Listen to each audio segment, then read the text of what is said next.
All right, guys, look at there. Dale Billingsley with Billingsley Brand Lures. Look at that coon this morning. Timber down there telling on him, doing her thing. Just coming from a picked cornfield and going across. You see that trail, boy, look at that trail. And then just going across the road over here to a cut bean field and a timber over yonder. Got a timber ditch over there too. Cold out here this morning for southeast Iowa here in the banana belt. It's 18 degrees, supposed to only get to 32 today. So anyway, we got a lot to do today. We're going to pull a bunch of traps, move a bunch of traps. We're going to start trapping canines and cats, so we got to get moving. See you down the line. All right, guys, there is a wet, cold raccoon this morning. I'll promise you, he's cold, I'm cold, we're all cold. Wind's blowing, I don't know, 15, 20, gusting up to 30 out of the northwest. It's only 18 degrees. It's cold son of a buck. But anyway, there he is on fish steak. So we'll get him taken care of and go see what else we may have somewhere. All right, guys, there's another really well-furred, nice southern Iowa coon. And for those of you that don't know, y'all seen that deal that Grunwald put out where he's paying $15 on the northern heavies. Our coon, if you live in southern Iowa, our coon are not northern heavy coon. Just so y'all are aware of that fact. Ours are a semi-heavy western coon. So anyway, there's a little advice for you, a little tip, I guess. So anyway, we'll get this one taken care of and we'll see what we got on the other side of the highway. All right, guys, there's another one. Timber's doing her thing, telling on him. We got us one, so anyway, we'll get him taken care of. I think this is number 5 for the day. So we'll get him taken care of and get him put in the truck and go get some more. All right, guys, there's another one. I think that's number 6 for the day so far. Not looking real good for the home team, but tell you what, for as cold as it got last night and the way that wind howled, I bet that wind was topping out at 40, 45 mile an hour last night. I guess we ain't doing too terrible. So anyway, we'll get him taken care of and go get some more. All right, guys, so we got everything ran. We ended up with 6 coon, a couple possums, and I don't know, trashy old rabbit. But, you know, like I said, for the way the night was last night, as cold as it got, and the way that wind was howling, it ain't terrible. It's better than a sharp stick in the eye for sure. So we started setting these cat trails that I showed up yesterday here on yesterday's video.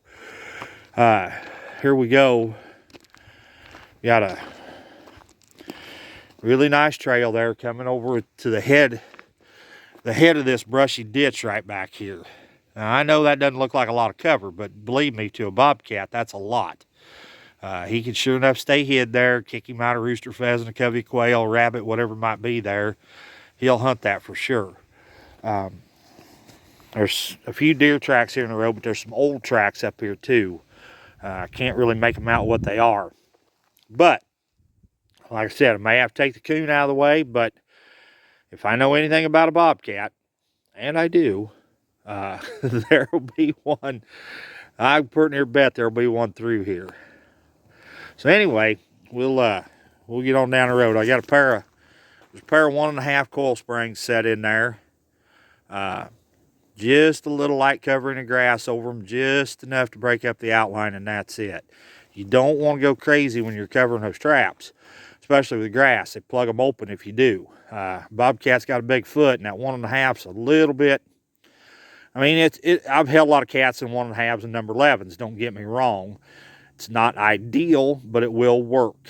It will hold them. I would rather have a pair of number 11s in there over the 1.5s just because of the sheer holding power. That double long spring will damn sure lock up tight, and they will not come out. So anyway, kind of enhance my chances just a little bit, I think. I put a little bit of my cat call lure right there on that limb just to get it out in the wind. Prevailing northwest wind is in that direction, so it's blowing across the road to the cover where the cat's going to be coming from. So anyhow, let's get on down the way here and get some more set. All right, guys, just another light little pissy trail coming through there. I guarantee you, ain't no whitetail crossing right there. That's predators and coon.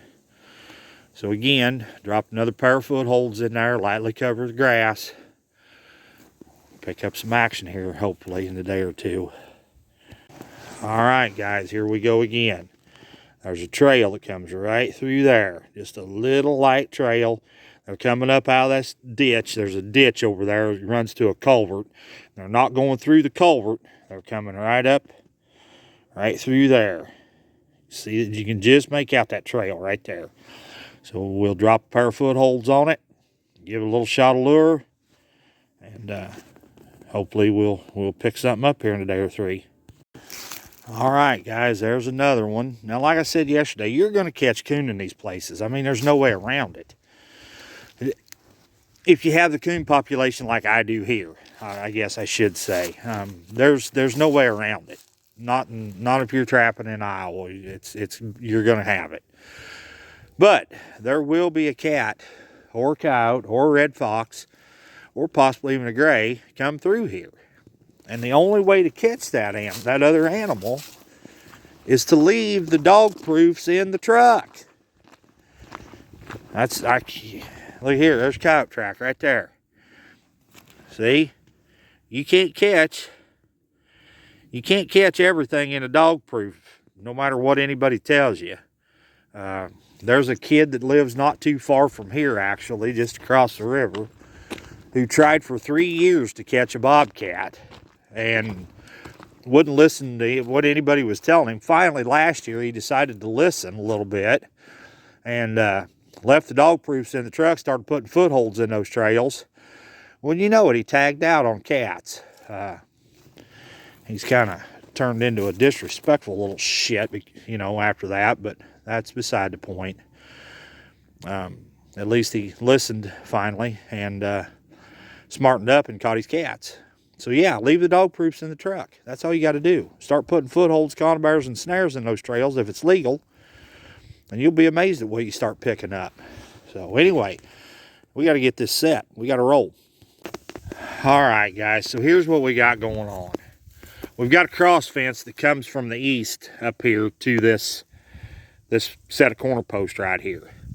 Now, we've got, I don't know how well you're going to be able to see it, but there's a little faint trail that goes right through there. Now, there's coyotes cross right through there. And then you've got this deer trail over here. Then you come back here a little ways. I thought, now I could be wrong, because 40 mile an hour, you don't see a whole lot real well. Yeah, there's a little light pissy trail right there that doesn't amount to much. But what we got going there is that coyote trail right there. So I'm going to drop a pair of footholds on that and catch some coyotes. Now, the reason they're crossing here, coming from the west, we've got that hedgerow right there, what we call hedge here, what maybe y'all call Osage orange in your part of the world. Anyway, they come across this gateway right here, and then they cross and come up through here on this cross fence. So anyway, we're going to get a pair of footholds dropped in there and keep rolling. All right, guys, so we've got our footholds bedded here right where they're coming under the fence. And then for just a little bit of enticement to make them come on up through here, just a little shot of lure, which just happens to be my Swamp Master beaver lure, right there on top of that post, catch that wind and blow right off there to the east, right down this fence line. Pull them coyotes right up through here. So anyway, on to the next one. Yeah, so I don't know why, but I've got this sneaky feeling that there ought to be another crossing up here on top somewhere. I don't know why, I just do. I've not trapped this into this highway much, just a little bit, but so I don't know whether there's another one up here or anywhere or not, but gosh darn it, sure looks like there ought to be. Got a gateway coming up right there. If there's a crossing here for coyotes, it'll either be here at this gateway with this cross fence coming across, or It might be down at that next gateway, or it could be at that swale down yonder. There's a nice little draw. This timber ditch down here in front of us comes up, and there's a nice little draw right there in that little swale. So there could be one right there. That's a deer trail there. So anyway, we're going to ease along here on the shoulder of the road and just keep watch. All right, gang, so I was wrong. It's not down in the swale where I thought it would be. It's right here. It's right here at this cedar tree. You can see that trail coming underneath there. Could be raccoon trail, but I just about bet. I just have, get out of the way, Timber. Hey, get down. Get down. I just have a sneaky feeling that there's probably a coyote or a big red fox coming up through there too. So anyway, we're going to go set that right quick. See y'all after a bit. All right, guys. So here's what we got going here. I'm on a different road now. I've turned on the gravel off of that highway. I just set a bunch of sets back yonder there ways. Mostly coon trails, and I know they're coon trails, but that's okay. December coon are pretty nice coon this time of the year for around here. But what we got going here, we've got this cedar choke patch of brush here. And we've got another cedar choke patch of brush over there. So somewhere along in here, there's got to be a predator trail, I would sure think. So anyway, we're going to ease on down through here a little ways. Doesn't run very far, and then it breaks back into the open again, and I got a house right there. But anyway, we're going to ease on down through here and see if we can pick that trail out. More than likely, they might be running deer trails, which after next weekend, that second shotgun season gets over, well, it opens next Saturday, and by next Monday, you'll be okay to set those deer trails because they've shot the hell out of the deer. That always helps. When you don't have deer running the deer trails, it helps a bunch. So anyway, on down the road here.